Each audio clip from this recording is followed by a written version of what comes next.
Selamat siang. Wow, saya saya merasa bahwa ini apa ya? Ini kayak kita ada dalam agenda Tuhan. Ya, saya kagum banget, terutama kagum apa bahwa kita bisa join dari semua. Kita sudah nggak lihat lagi organisasi. Kita sudah wah dari tadi saya terharu tuh dari depan. Uh, Sebenarnya manifestasi gereja itu uh, ada tiga.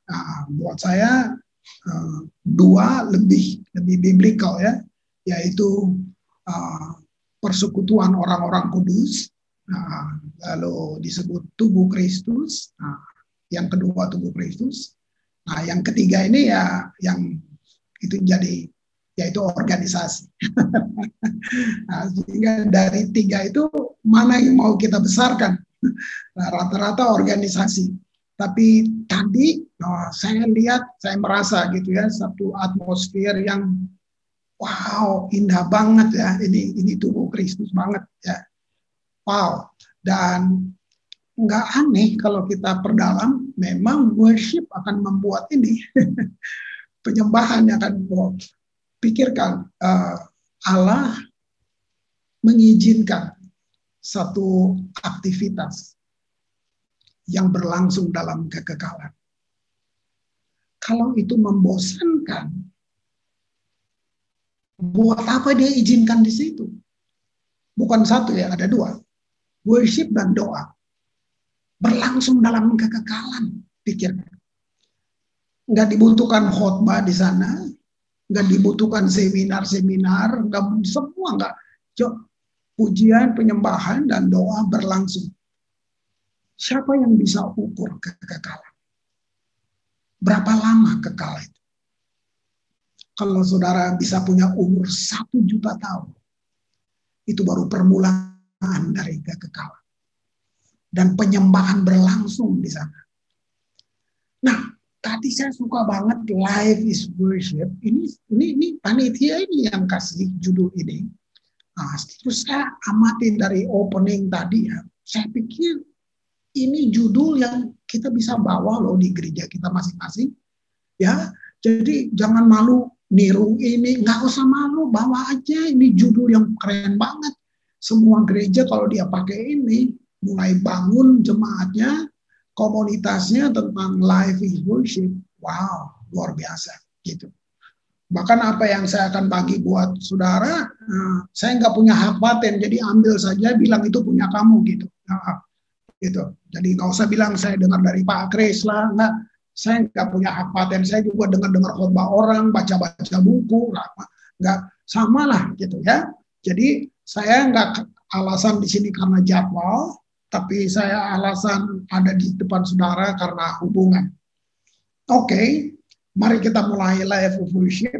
Lihat, Yesus dalam Yohanes pasal 4 itu dia datang, kenapa dia nggak ke sinagog?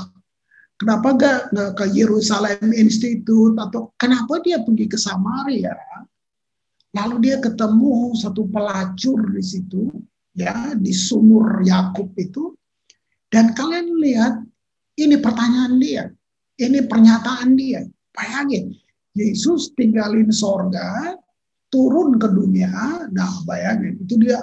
Kalau saya pakai bahasa manusia, dia menempuh satu perjalanan yang begitu jauh, dia meninggalkan kekekalan, dia turun ke dunia, sampai di sumur Samaria, ketemu orang yang dibuang, yang gak ada harganya, yang hina, yang terkutuk lah kalau menurut manusia. Lalu dia keluarkan satu pernyataan, wow, yang dia bilang begini, Bapa saya mencari penyembah. Wow, wow. Ini, kenapa dia nggak tanya itu di sinagog? Kenapa dia nggak tanya itu di kumpulan para ahli-ahli kita? Kenapa dia datang ke situ? Lalu alasannya dia nggak bilang gini, di mana orang paling terkenal di sini? Di mana the best preacher? Di mana pemain piano paling top? Mana worship leaders paling hebat di sini? Dia tanya, Papa saya cari penyembah. Kenapa dia cari, saudara? Jawabannya sederhana, karena langka. Ada penyembahan, ada penyembah. Tuhan tidak cari penyembahan, Tuhan cari penyembah. Jadi penyembah itu person, dia cari itu. Nah, Yesus datang mencari dan menyelamatkan kita. Gitu. Jadi pikirin, kita mahal, kita sangat mahal. Kita tuh yang mana? Hati kita. Kenapa mahal? Karena hati kita sudah didesain untuk sebagai tempat di mana dia akan tinggal di sini. Wow. Dia, kalau nanti saudara baca, saudara bisa bagi lebih dalam lagi. Yohanes pasal 4 itu ditutup dengan satu perubahan yang radikal. Bayangin, si perempuan pelacur ini tiba-tiba berubah hanya karena ngobrol sama Yesus di sumur itu. Dan tahu, kalau saudara senang research, penginjil pertama wanita di Perjanjian Baru, pelacur Samaria. Yang waktu dia cuma dibukakan tentang satu, worship. Bahkan jawaban dia sangat agamawi. Kedengarannya rohani banget. Nenek moyang kami menyembah di gunung ini. Ya gitu. Terus Yesus jawab dia, ya, kamu menyembah yang kamu tidak kenal. Waduh, saya waktu ngerti ini, saya coba putar film perjalanan saya, hidup saya sebagai orang Kristen.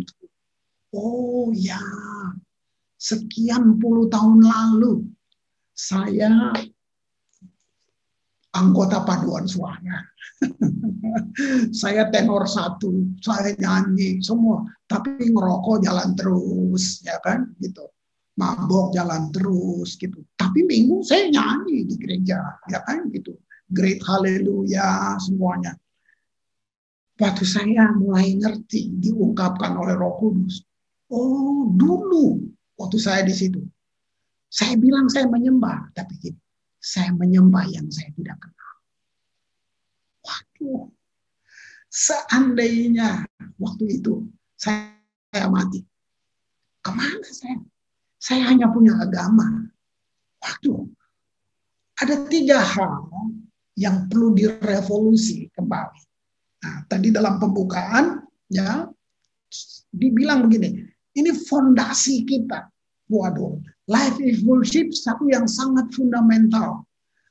Tahukah saudara, kalau iblis mau menghancurkan kita, yang dia hancurin fondasinya.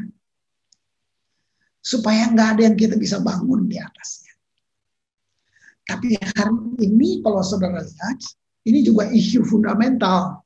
Bahwa orang nggak mau memperbaiki fondasi.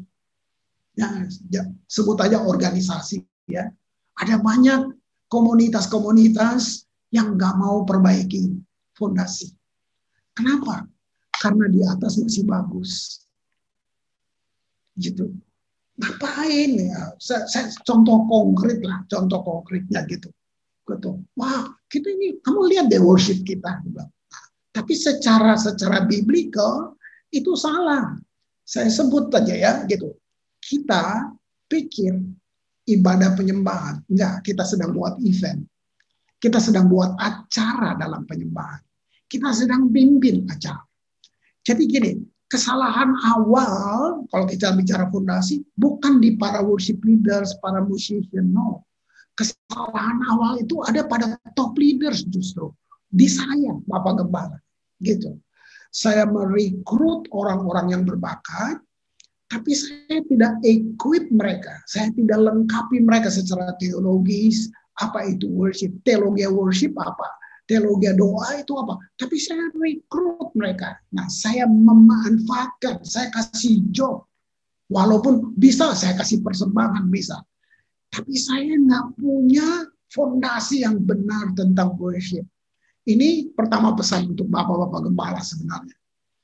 Tahukah saudara, waktu kamu rekrut orang naik di atas mesbah untuk mulai, entah itu musik, entah itu singer, mereka tidak sedang tebar pesona di atas. Waktu kalian mulai naik di atas, sebenarnya kalian sedang masuk dalam perang terbuka.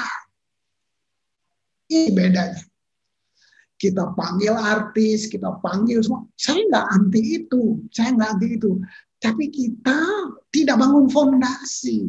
Kita tidak sedang bangun fondasi. Nah, sehingga ada 3 hal yang perlu ini fondasi kita bongkar lah hari ini ya, gitu. Ada 3 hal yang perlu kita bangun kembali. Pertama, understanding, pola pikir kita tentang the presence of God, hadirat Allah. Apa sih hadirat Allah? Gitu. Bagaimana caranya kita masuk ke dalam hadirat Allah? Gitu. Nah, pengetahuan gereja, organisasi, kekristenan, kita bertumbuh di situ, tapi kehidupan kita tidak mengalami perubahan karena kita tidak mengerti konsep tentang hadirat Allah. Nah, background saya Protestan Calvinis. Itu background saya. Jadi, buat saya biasa kok ibadah. Gitu. Nah, jadi kalau ngomong ini apa sih? Itu apa sih? Gitu. Nah, saya butuh 7 tahun. Mungkin lebih. Pastinya, tapi lebih dari 7 tahun. Untuk merubah umat di Ambon. Dari tukang nyanyi jadi pemuji. Jadi setelah saya jalan sekian tahun, saya baru sadar. Oh, kita cuma menyanyi. Kita tidak memuji. Kenapa? Karena orang mabok juga nyanyi.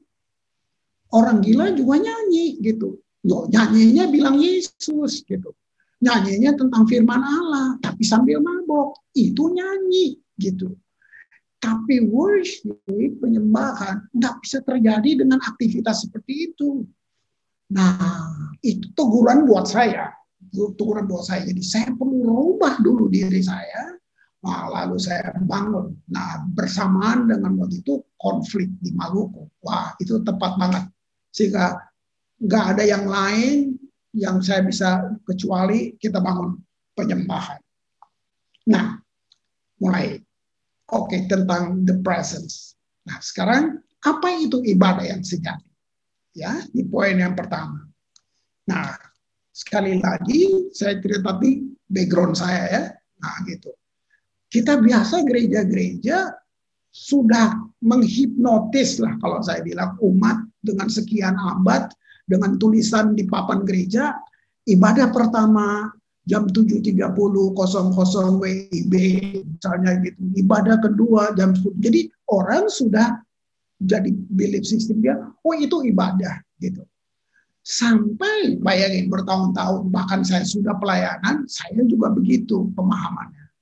Nah, waktu saya concern dengan worship, ini dibukakan. Ternyata ibadah adalah, Paulus bilang Roma 12, persembahkanlah tubuhmu sebagai persembahan yang hidup, itu adalah ibadah yang sejati.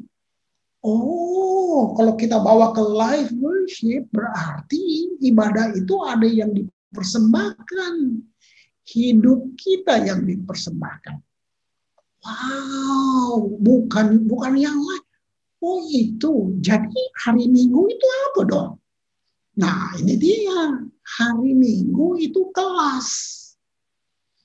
Hari Minggu itu kelas, bukan ibadah. Ibadah nggak bisa dibatasi dengan waktu. Ibadah itu hidup yang dipersembahkan. Hari Minggu itu kelas. Kelas di mana firman mengajar kamu. Kenapa perlu berdoa. Kenapa mesti ibadah. Kenapa harus menyembah. Kenapa harus memberi. Semua itu kelas. Oke. Lalu ibadah kapan dong? Ibadah waktu kelas selesai. Ibadah baru mulai. Berarti waktu kamu pulang gereja. Nah itu ibadah. Waktu lu kesenggol mobil lu di jalan. Gimana reaksimu? Ya, waktu kamu mampir, makan bareng, makanannya telat datang, lu marah-marah nggak gitu? Terus Senin di kantor, di tempat kerja, berarti ibadah itu mulai dari terus. Itu maka dia bilang life is worship, itu ibadah. nanti hari Minggu kita masuk kelas lagi gitu. Wow. Jadi waktu ngerti ini saya seperti perlu definisi ulang semua yang saya tahu tentang ibadah, tentang kekristenan. Wow. Gitu. Jadi saudara, kuasa ya dalam ibadah itu ditentukan oleh hidup kita yang dipersembahkan gitu. Bagaimana kamu bisa menyembah kalau kamu tidak mengasihi Tuhan? Bagaimana kamu juga mengasihi Tuhan kalau kamu nggak kenal Dia? Oh, ini kata untuk worship ada dua kata yang dipakai, ya, satu dalam bahasa Yunani, satu dalam istilah Ibrani. Dalam Yunani dibilang proskuneo, diterjemahkan kiss, mencium. Nah, dalam istilah Ibrani-nya dibilang yada. Yada ini bahasa orang dewasa banget. Yada itu dibilang hubungan suami istri. Itu hubungan seks, saudara. Maaf ya, kita ngomong ini orang dewasa. Tapi itu dipakai sebagai terminologi untuk penyembahan. Jadi kalau saya simpulkan, penyembahan tidak bisa terjadi tanpa hubungan. Makanya Yesus bilang buat perempuan tadi, kamu menyembah yang kamu tidak kenal.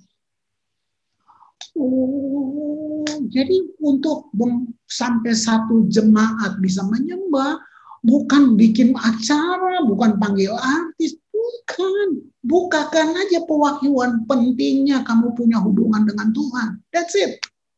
Kalian akan menyembah. Nggak ada urusan dengan suara bagus, suara enggak. Hubungan gitu. Lihat kata mencium, proskuneo.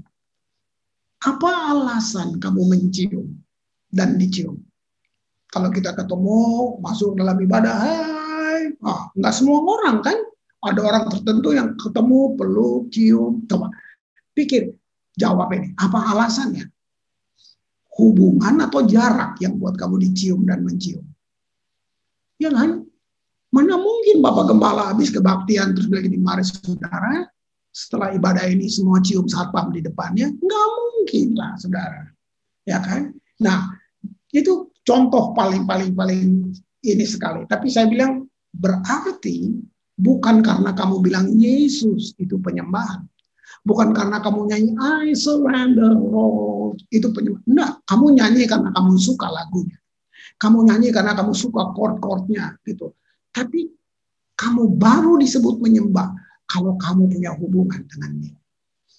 Nah, jadi itu dulu, itu fondasi ya yang saya bilang, itu fondasi. Nah, kembali lagi tentang masih di poin 1 ini tentang hadirat Allah gitu. Bagaimana gitu hadirat Allah? Ya gitu. Jadi ini untuk worship leader, para pemazmur.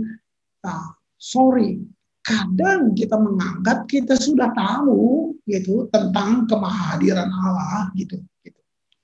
Tapi dalam praktiknya gitu, sebenarnya kita nggak ngerti gitu. Ini atau kita masih di pola perjanjian lama gitu. Karena saya ke banyak ibadah ya seperti itu. Jadi kita seakan-akan Tuhan itu sedang di luar. Ayo mari kita menyembah lebih dalam, mari saudara supaya Tuhan hadir. Itu juga doa dia. Silakan hadir Tuhan, lo nanti dulu. Itu rumah Dia, kenapa lu welcome Dia?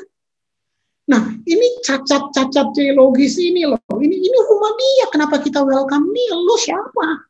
Gitu. Ya kan? Jadi seakan mari lebih dalam, saudara. Lihat, paling sering kan dengar kalau worship, mari saudara lebih dalam. Jadi seakan, oh Tuhan udah di tempat parkir, lebih dalam lagi, nih udah deket, dia udah naik eskalator nih.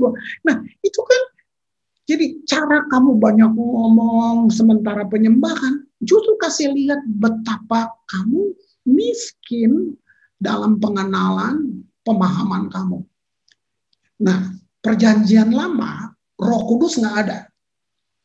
Perjanjian lama tuh Roh Kudus di luar. Apalagi Yesus nggak ada perjanjian lama. Ya, jadi realita perjanjian lama sekalipun dia nabi, tapi realita perjanjian lama Roh Kudusnya di luar. Realitanya di luar. Roh Kudus harus datang ke para nabi baru dia bernubuat.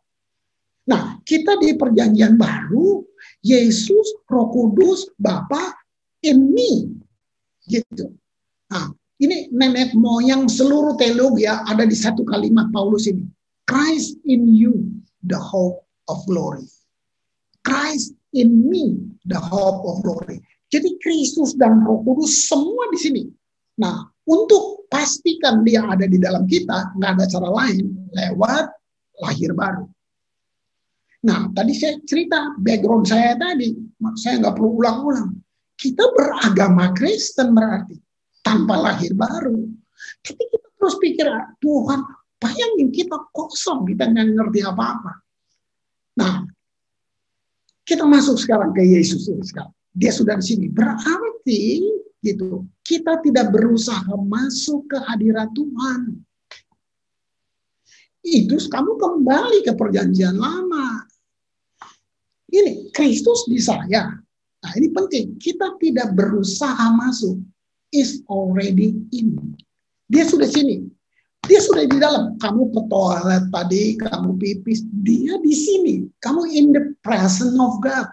Begitu musik jreng, itu bukan kita sedang berusaha masuk. Kita sudah in the presence of God, tapi kita mesti ngerti nih. Apa yang mesti saya buat in the presence of God? Itu yang namanya kita dapat momentum. Itu.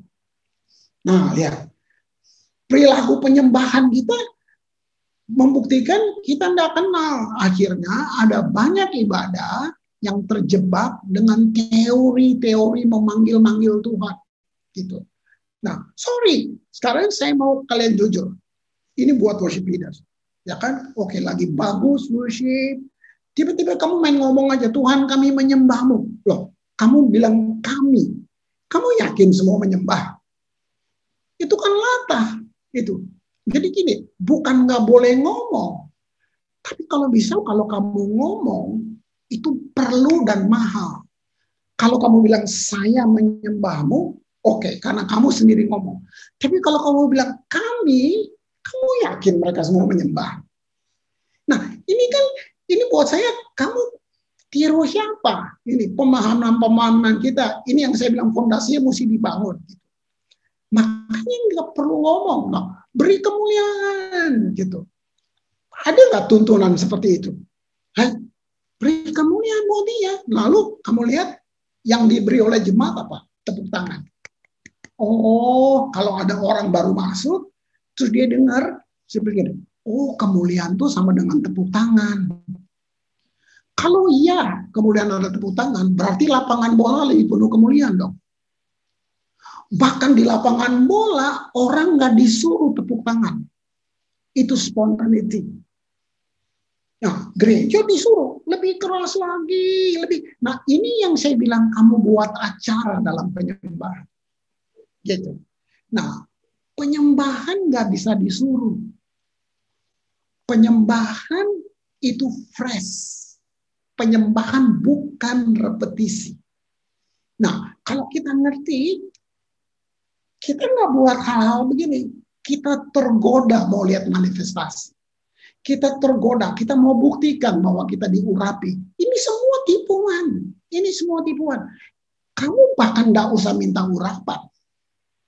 Dengar. Mungkin kamu aneh dengar ini, tapi serius. Ya, misalnya Pak Nathanael undang saya dari Ambon datang ke Jakarta. Apakah saya mesti ngemis sama dia, Pak? Saya nanti tidur di mana, Pak? Saya dari ke Jakartanya gimana, Pak? Apakah saya berenang dari Ambon, Pak? Gitu. Nggak usah. Dia undang saya, dia bertanggung jawab, urusin saya punya akomodasi, pokoknya saya tiba di gereja. Gitu.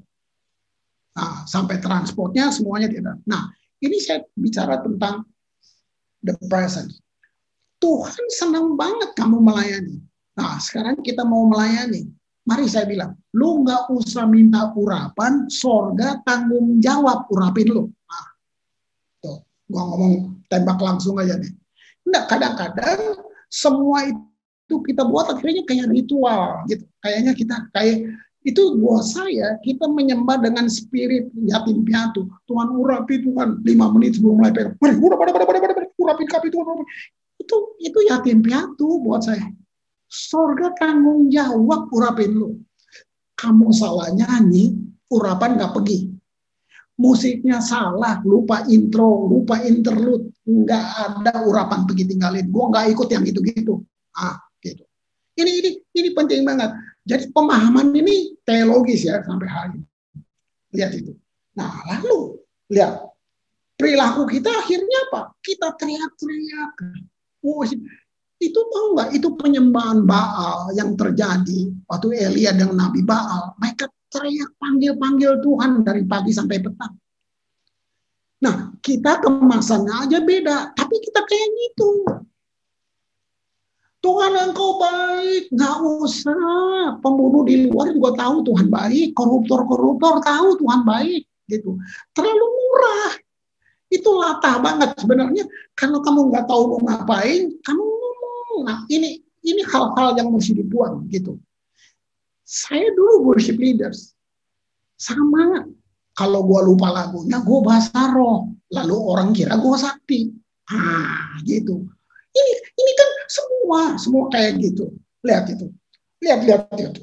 Jadi sebenarnya, kenapa saya ungkapkan ini? Nanti sebentar ya. Kita masih di poin satu ini. Lihat ya. Jalan masuk ke hadirat Tuhan. Bukan penyembahan. Bukan penyembahan bahwa kamu. Menurut kitab Ibrani, jalan masuk ke hadirat Tuhan adalah the blood of Jesus. Oleh darahnya, kita punya keberanian menghampiri tahta kasih karunia-Nya. Bayangin. Jadi jalan masuk ke hadirat Tuhan itu darah Yesus. Keren banget gak tuh? Nah, penyembahan apa dong? Nah, penyembahan, satu lagi, kata yang dipakai untuk penyembahan namanya latreo. Apa latreo? Hadiah. Jadi oleh darah Yesus kita masuk ke tahta kasih karunia. Penyembahan adalah hadiah yang kamu bawa kepada raja. Seseorang tidak boleh menghadap raja dengan tangan hampa. Nah, saya pengen para worship leaders, semua music director, coba tangkap ini. Jadi pikir bagaimana kamu kemas satu penyembahan. Kamu harus punya konsep ini. Saya mau kasih hadiah buat raja. Mesti bagus. Iya dong, harus bagus. Harus dong. Aduh, hadiah. Hadiah, saudara. Lu mau kasih hadiah buat kekasih lu. Pitanya aja udah lu pikirin 2 hari kali. Nah, ya, itu buat kekasih lo. Yang besok dia bisa benci lo juga. Nah, gitu. Ini kita mau ke raja di raja. Ini nggak ada di banyak pikirnya. Jadi gini, salah kalau kamu naik untuk membuktikan saya worship leader. Salah. Bahkan kamu bisa lupa kamu worship leader kalau kamu udah in the presence of God. Gitu. Jadi nggak perlu ada pembuktian apa di atas. Gitu. Jadi kamu bawa hadiah kepada raja. Itulah yang saya bilang. Bukan kamu nggak boleh ngomong. Tapi gini, sementara worship, waktu kamu mesti ngomong, itu mahal yang kamu ngomong. Itu mahal banget. Dan perlu. Jadi bukan, kau baik, makasih Tuhan. Buat gue hadiahnya nggak cantik. Ini nggak ada urusan dengan selamat ya. Lu tetap selamat. Ini nggak ada urusan dengan itu ya. Jadi ini saya bagi ini aja. Nah, perilaku inilah. Kita jangan sampai kita masuk terjebak dengan teori memanggil-manggil Tuhan. Kayak penyembah Baal itu. Mereka teriak dari pagi sampai malam. Sampai petang. Terus si Elia ngejek. Makanya Elianya bilang, kurang keras. Tuhan lu lagi pergi kali jalan-jalan. Kok teriak lebih keras lebih. Elia tambah ngejek. Kalau gue baca di kitab pelajaran bilang mereka ambil pedang, mereka menoreh badannya sampai berlumuran darah. Tahu nggak apa itu? Mereka coba menarik perhatian Tuhan mereka lewat darah itu.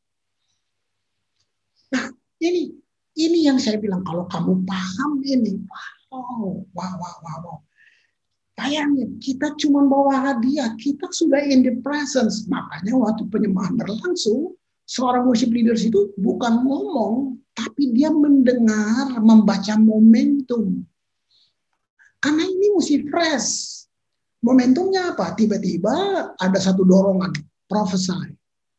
Wah, kamu naik dalam bentuk Mazmur, tapi isinya satu nubuatan. Oh, saudara, mari saya bilang, apa sih prophesy? Satu pernyataan kehidupan yang Tuhan taruh dari lidah kamu. Itu mengalahkan 10 khotbah yang bagus, bos. Saya nggak bohong. Di tengah penyembahan, kalau ini berjalan seperti ini, orang mau bunuh diri nggak jadi bunuh diri. Yang datang niatnya mau cerai, berhenti cerai. Kenapa? Prophesy, mengalir. Profesi itu Allah menghembus nafasnya. Nah sayang, kamu nggak prophesy, tapi kamu sibuk teriak kurang keras, lebih keras lagi. Mari semua bilang, aduh, sayang banget buat saya itu. Sayang banget. Jadi kita sedang bikin acara, kita tergoda mau lihat apa ya, crowd-nya gitu. Kita tergoda. Wah, ya. Jadi tolong satu kerancuan penyembahan, ya, gitu. Kalau kita mau dengan penyembahan bahwa ada yang salah, kita nggak ngerti, gitu. Nah, ya. Nah, lalu hadiah. Sekarang kita masuk. Kalau itu penyembahan untuk hadiah, yang menentukan nilai dari hadiah itu. Sekarang ini spiritual, ya. Yang menentukan nilai dari hadiah itu. Namanya satu, doa, intercessor, syafaat kamu. Nah, kalau dibilang life is worship, berarti bagi saudara untuk dibilang penyembah, kamu nggak bisa pisah itu dengan doa. Wow, saudaraku, syafaat itu dia menghidupi semuanya. Nah, terlalu dalam ya, mungkin lain kali gembala kamu akan ngajarin teologi doa buat kamu, sebab doa juga salah banyak banget salah gitu. Nah, tapi ini aja saya mau bilang, kamu lihat kenapa dua hal ini berlangsung. Saya kasih tahu, doa itu mesin. Satu aktivitas seorang penyembah yang tidak kelihatan, namanya pray, doa. Itu nggak kelihatan. Jadi doa itu mesin. Worship itu hulu ledaknya. Jadi gini, kalau kamu suka riset, tadi penyembahan tuh saya bilang mencium, ya, yada suami istri. Tahu nggak doa? Doa ada dua. Untuk jadi terminologi doa. Doa ada dua. Yang pertama, mencium wajah Tuhan. That's pray. Doa bukan bawa list ke Tuhan, seakan-akan Tuhan udah tahu kebutuhan kamu harus kasih tahu. Gitu. Doa nggak ada urusan dengan tengking orang kuat di Jakarta, itu nggak ada di Alkitab. Sejak ada gerakan pendoa, setan jadi penting. Ini yang saya bilang ngaco. Doa nih, nah, perhatiin dua terminologi yang akan jadi ini tentang doa. Yang satu dibilang mencium wajah Tuhan. Berarti doa itu apa coba? Hubungan. Seperti penyembahan. Keren banget. Bukan bawa list. Yang kedua dibilang communicate. That's pray. Bayangin. Jadi doa bukan satu arah. Doa itu kamu communicate dengan Tuhan. Bayangin. Satu yang pekerjaan tersembunyi sebagai seorang penyembah, bayangin yang nggak kelihatan, tersembunyi. Itu dia. Wih, jadi nggak usah heran. Kamu udah tahu kok apa yang terjadi hari Minggu dari hari Rabu. Udah tahu. Nggak usah heran. Nggak usah. Loh, kita masuk di dunia spirit. Lebih nyata dari dunia fisik. Itu nggak perlu heran. Hari Rabu udah tahu. Panjang saudara kalau kita mau bongkar, kalau saudara mulai dari kitab Samuel sampai saudara lihat istilah anak band itu di Alkitab, tahu nggak mereka siapa? Mereka nabi semuanya. Jadi pelayanan kalian ini disebut prophetic ministry. Keren kan? Oh, prophetic itu dari dua kata Yunani, pro artinya di depan. Bayangin. Jadi kamu ini bukan pengetahuan, ini revelation. Kamu dapat satu hikmat petunjuk ilahi yang kamu one step ahead, kamu di depan, kira-kira. Gitu. Nah, gitu. Yang kedua baru dibilang pengertian, hikmat semua. Jadi sebenarnya worship itu kamu udah buka semuanya, Wow. Khotbah tuh cuman kayak menyimpulkan apa aja, gitu. Wow. Makanya tadi saya bilang ini kayak divine connection pertemuan hari ini karena ternyata dari berbagai gereja bisa datang di sini. Oh Tuhan, thank you banget. Doa menghasilkan satu kepekaan, satu sensitif. Ini dia, ini penting banget.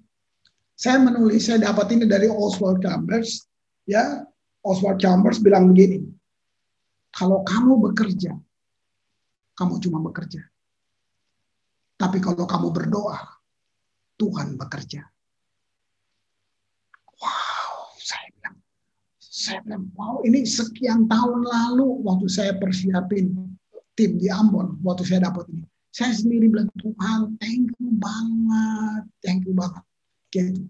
Nah, sehingga nanti gini, pengkhotbah nggak akan ngasih tahu saya mau khotbah ini, tapi begitu kamu nyanyi malah menginspirasikan si pengkhotbah.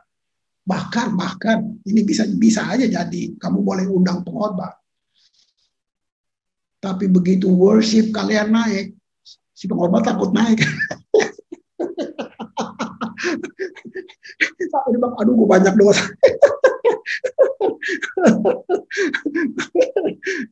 Aduh, nah, benar. Aduh, keren banget gak tuh? Itu kalau kalian hidupi dua ini, oh, wow, gitu, ya.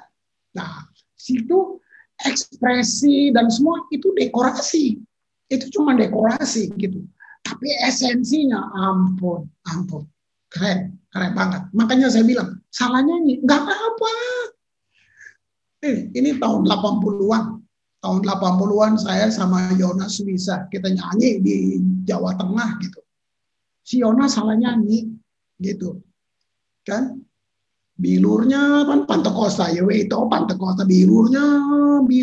Yonas salah nyanyi, dia nyanyi bulirnya. Saya teriak-teriak dari bawah, Yonas bilur, dia bulir terus gitu. Udah selesai saya ngomong, Joel tadi salah nyanyi. Bukan bulir, bilur. Oh ya, tuh kan, bulir aja sembuh, Chris. Gimana bilur? Jadi kalian bisa lihat nggak? Kita bisa buat salah, kita bisa bukan sengaja salah loh, gitu. Tapi ini keren banget, gitu. Ya, sekarang kita masuk di poin yang kedua. Ini tentang motivasi, gitu. Motivasi, tujuan kita menyembah Dia, ya. Jadi coba semua singer, worship leader, semua musician gitu. Jadi apa yang kita perlu tingkatkan sebenarnya? Understanding. Nah, saya suka banget nanti kalian punya kelas-kelas, wow. Dua sisi dalam worship. Ya, skillful, powerful. Nah, saya di Ambon, saya nggak punya skill. Aduh, mereka punya bakat. Mereka nggak punya skill. Jadi saya kejar powerful. Pokoknya mesti urapan baik, kejar. Tapi tetap punya skill, nggak punya. Sehingga saya mesti panggil orang dari Jakarta, datang dong, lengkapin anak-anak saya. Nah, apa pentingnya skill sih? Nah, kalau saudara sudah ikutin dari atas, kita seperti tadi doa tadi, pengarahan dari depan. Bukan lagi buat sombong-sombong. Enggak. Saudara mesti bagus. Iya dong, buat Tuhan masa nggak bagus. Gitu. Nyanyi buat dunia bisa segala macam, masa buat Tuhan biasa-biasa aja, nggak bisa lah. Nah, skill itu gini loh, ya. Misalnya open worship, tolong dong progressive chord-nya gini. Nah, terus tiba-tiba kamu teringat satu firman. Nah, bagaimana kamu bayangin mengkomposisikan lirik dalam melodi itu perlu skill. Kalau enggak, kamu bisa lihat, makasih Tuhan, Engkau baik, haleluya, amin. Besok itu lagi. Makasih Tuhan, Engkau, ini dia. Ini makanya perlu banget dua sisi ini. Alkitab bilang ini, petiklah baik-baik. Apa itu? Skill. Ya kan? Nah, ini nanti kalian dibagi kelas nanti, wow, itu sebab. Nah, tapi saya ke motivasi tadi, ya. Jadi understanding-nya itu apa? Apa sih yang kita cari saat kita menyembah? Aduh, saudara, tangkap ini. Apa hasil dari penyembahan? Pikir. Coba. Apa hasil dari penyembahan? Jawabannya, keserupaan. Kamu akan menjadi seperti yang kamu sembah. Wah. Aduh, kamu tahu nggak mahal banget. Coba lu sembah duit, kayak duit lu lama-lama. Penyembahan, hasil dari penyembahan, keserupaan. Makanya mau ada artis 100 di bawah lu tenang, nggak penting. Mau ada siapa? Bila kalau ada Celine Dion dia mesti sujud nyembah. Nah, karena lu di depan. Iya. Malaikat paling jelek di sorga nyanyinya lebih keren dari Celine Dion. Nah, lu nggak usah takut. Nah, gitu. Nah, itu. Lihat itu. Hasil. Nah, apalagi yang terjadi? Ini dalam motivasi kamu lihat ini. Apa yang terjadi dalam penyembahan? Terjadi pertukaran dalam penyembahan. Apa? Pertukaran hati. Kamu kasih hati kamu ke Tuhan, terus Tuhan duduk-duduk gini. No, wow. Dia kasih hatinya buat kamu. Dia kasih semuanya, dia kasih perasaan. Makanya orang nangis, itu yang saya bilang dalam penyembahan tuh ada ini dibilang how experience. Itu orang bisa nangis, bisa kenapa? Nggak mungkin kan worship leaders yang bilang, mari saudara, pada hitungan ketiga kita menangis. Enggak lah. Apa yang bikin dia nangis? Coba. On the spot, waktu kamu cuma ngucapin sesuatu, itu dia terjadi pertukaran hati. Tuhan berinteraksi, saudara. Tuhan nggak diem. Wow, lagu itu sendiri, kalau kamu nyanyi, lagu itu sendiri ngomong. Dan bisa lebih luas. Makanya orang, dia sampai nggak nyanyi, cuma nangis. Nah, yang di sebelah nonton, nangis. Nah, lihat, sama-sama in the presence, yang satu punya pengalaman jumpa, yang satu enggak. Cuma lihat, nangis. Nah, gitu. Tapi sama-sama di hadirat Allah. Ini dia. Gitu. Nah, sampai di sini, worship leader, coba usahakan jangan suruh orang menyembah. Itu buat saya, nggak usah suruh. Karena penyembahan nggak bisa disuruh. Coba jangan suruh orang menyembah. Itu jadi gini, kalau orang nggak menyembah, kamu nggak salah. Yang salah dia, kenapa dia nggak nyembah? Tapi Bapak Gembala nyalahin kamu, itu memang salahnya di situ. Bapak Gembala yang suka marah-marah. Tadi nggak naik penyembahannya. Jawab dia mau naik kemana Pak? Nah, gitu. Penyembahannya nggak ngangkat, mau diangkat apanya Pak? Nah, tanya, jawabnya gitu. Orang nggak menyembah tuh berarti dia nggak datang dengan setting hatinya mau menyembah. Itu jemaat nggak menyembah tuh masalah dia, gitu. Tapi worship leaders, kamu worship aja. Wow, itu penting. Gitu. Sebab gini, motivasi tadi yang kedua ini.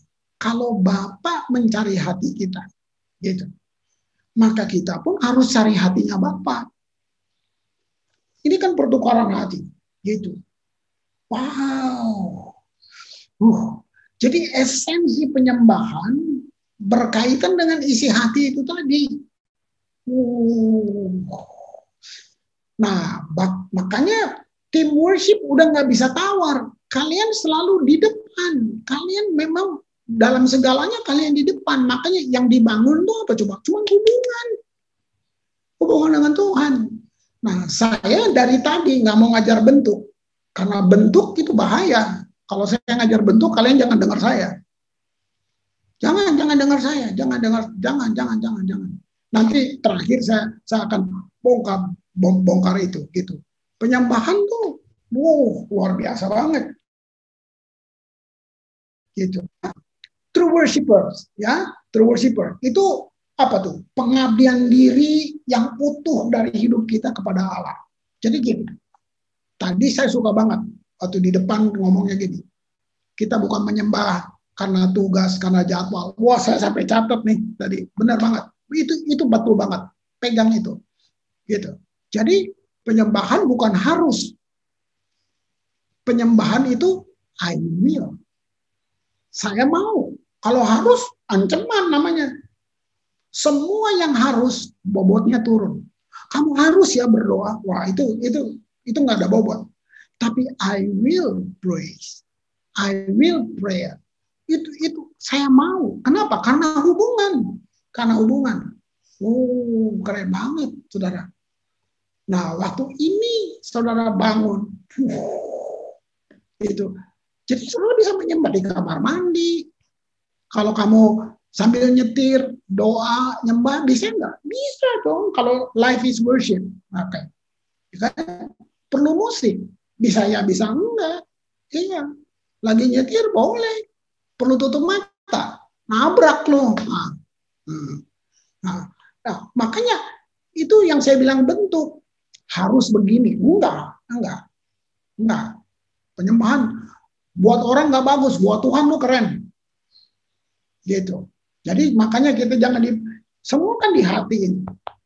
Nah, yang ketiga, ini elemen penyembahan. Ya, wow, gitu. Lihat, apa sih the presence of God?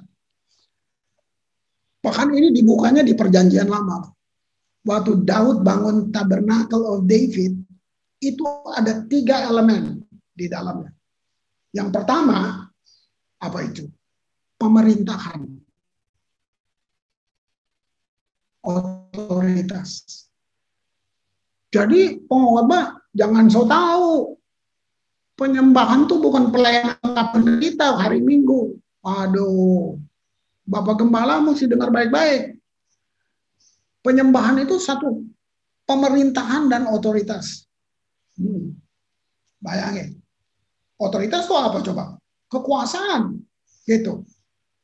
Yang kedua, hadiratnya.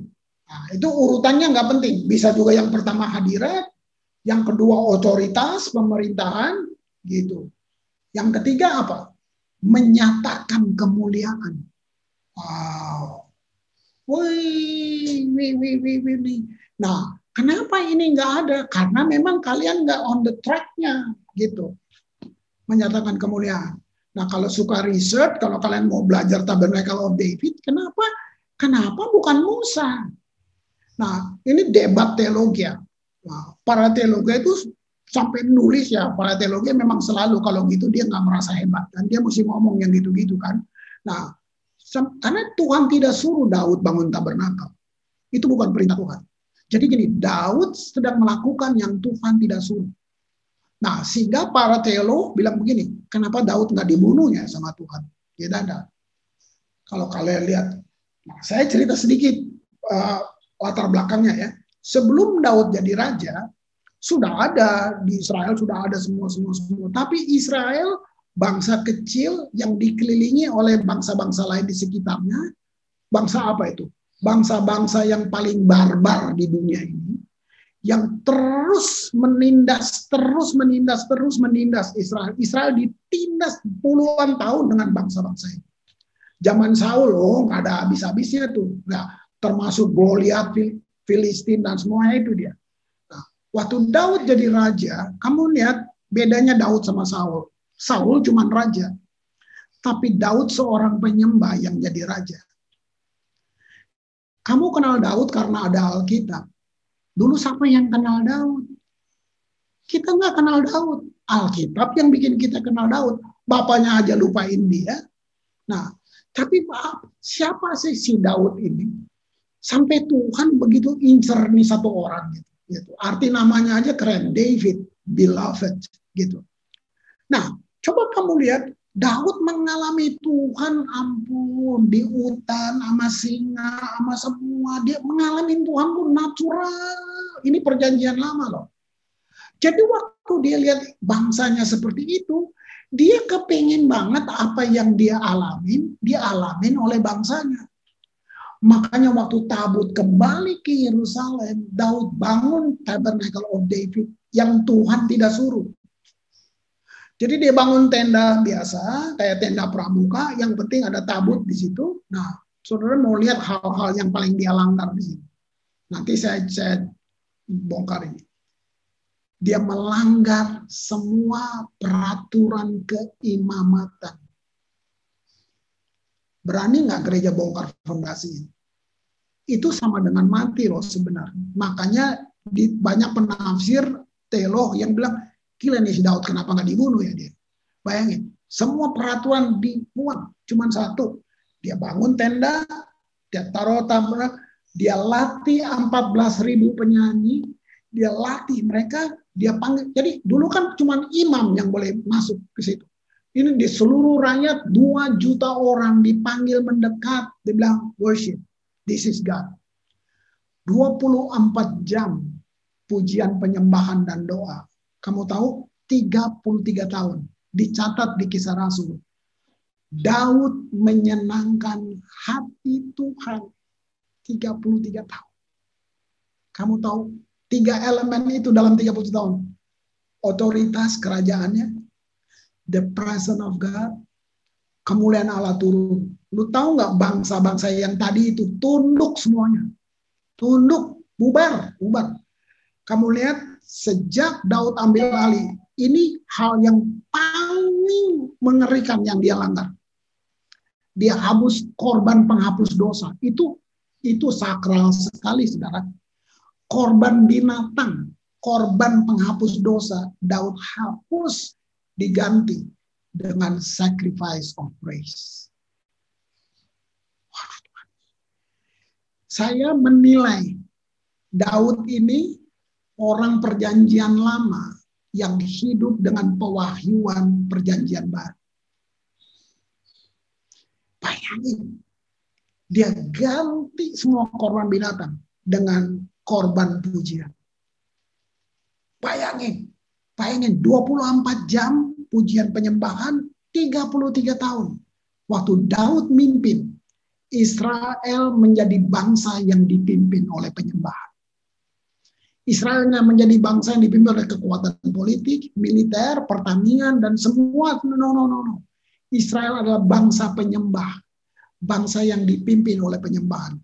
Kalau kamu mau senang riset, pada masa itulah Israel ada di puncak kejayaan dari seluruh bangsa yang ada di dunia. Bayangin, waktu mereka menyembah Tuhan, bayangin, waktu gagal penyembahan, mesbah-mesbah mereka kotor semua, panen gagal, penyakit masuk, hujan tidak turun, itu semua. Bayangin, Israel berada di puncak kejayaan, bahkan dibilang sampai mempengaruhi budaya-budaya asing semua dipengaruhi oleh Mazmurnya Daud.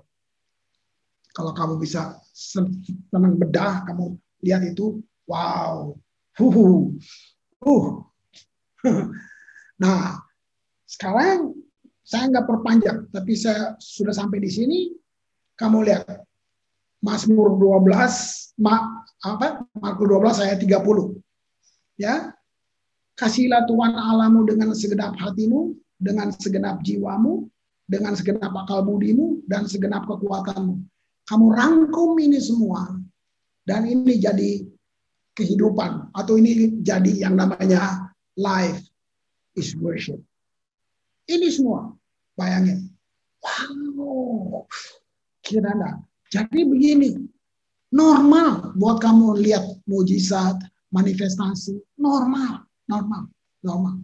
Saudara, di perjanjian baru, gereja hidup tanpa Alkitab lebih dari 200 tahun. Mereka hidup dengan pengajaran rasul-rasul. Tapi kamu mau lihat manifestasi yang saya sebut tadi 3, sangat nyata di perjanjian baru. Paulus nyanyi di penjara, gempa bumi. Nggak ada keyboard. Nggak tahu dia nyanyi lagu apa juga nggak tahu. Gempa bumi. Gempa buminya lebih aneh. Gempa buminya bisa buka gembok gitu. Nah, lu lihat nggak? Kamu bisa lihat nggak? Bayangin. Mereka berdoa sama kita. Kita punya Alkitab segitu banyak terjemahan, kita punya library, kita punya semuanya. Coba kamu nyanyi. Jujur, apa yang kamu bisa lihat? Gitu. Kita berdoa, kita punya pendoa yang goyang cuman orang cuman orangnya yang goyang. Kamu baca gereja mula-mula, mereka berdoa, rumahnya goyang tuh. Ada satu dimensi yang tidak terbatas yang mereka hidup di dalamnya. Coba tanya kembali ke dirimu, mulai dari Bapak Gembala sampai tim musik. Ada apa yang menghalangi kita sampai kita nggak bisa ngalamin itu? Kenapa kita hidup dengan imitasi? Gitu. Nah, saya harap ini jadi satu target rohani yang kita mau kejar.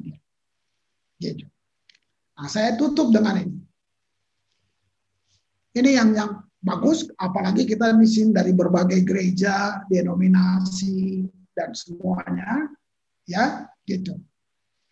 Menyembah dengan cara yang menyenangkan dia, ada beberapa karakteristik. Gitu. Jadi disebut penyembahan yang tepat bukan berdasarkan pandangan kita. No.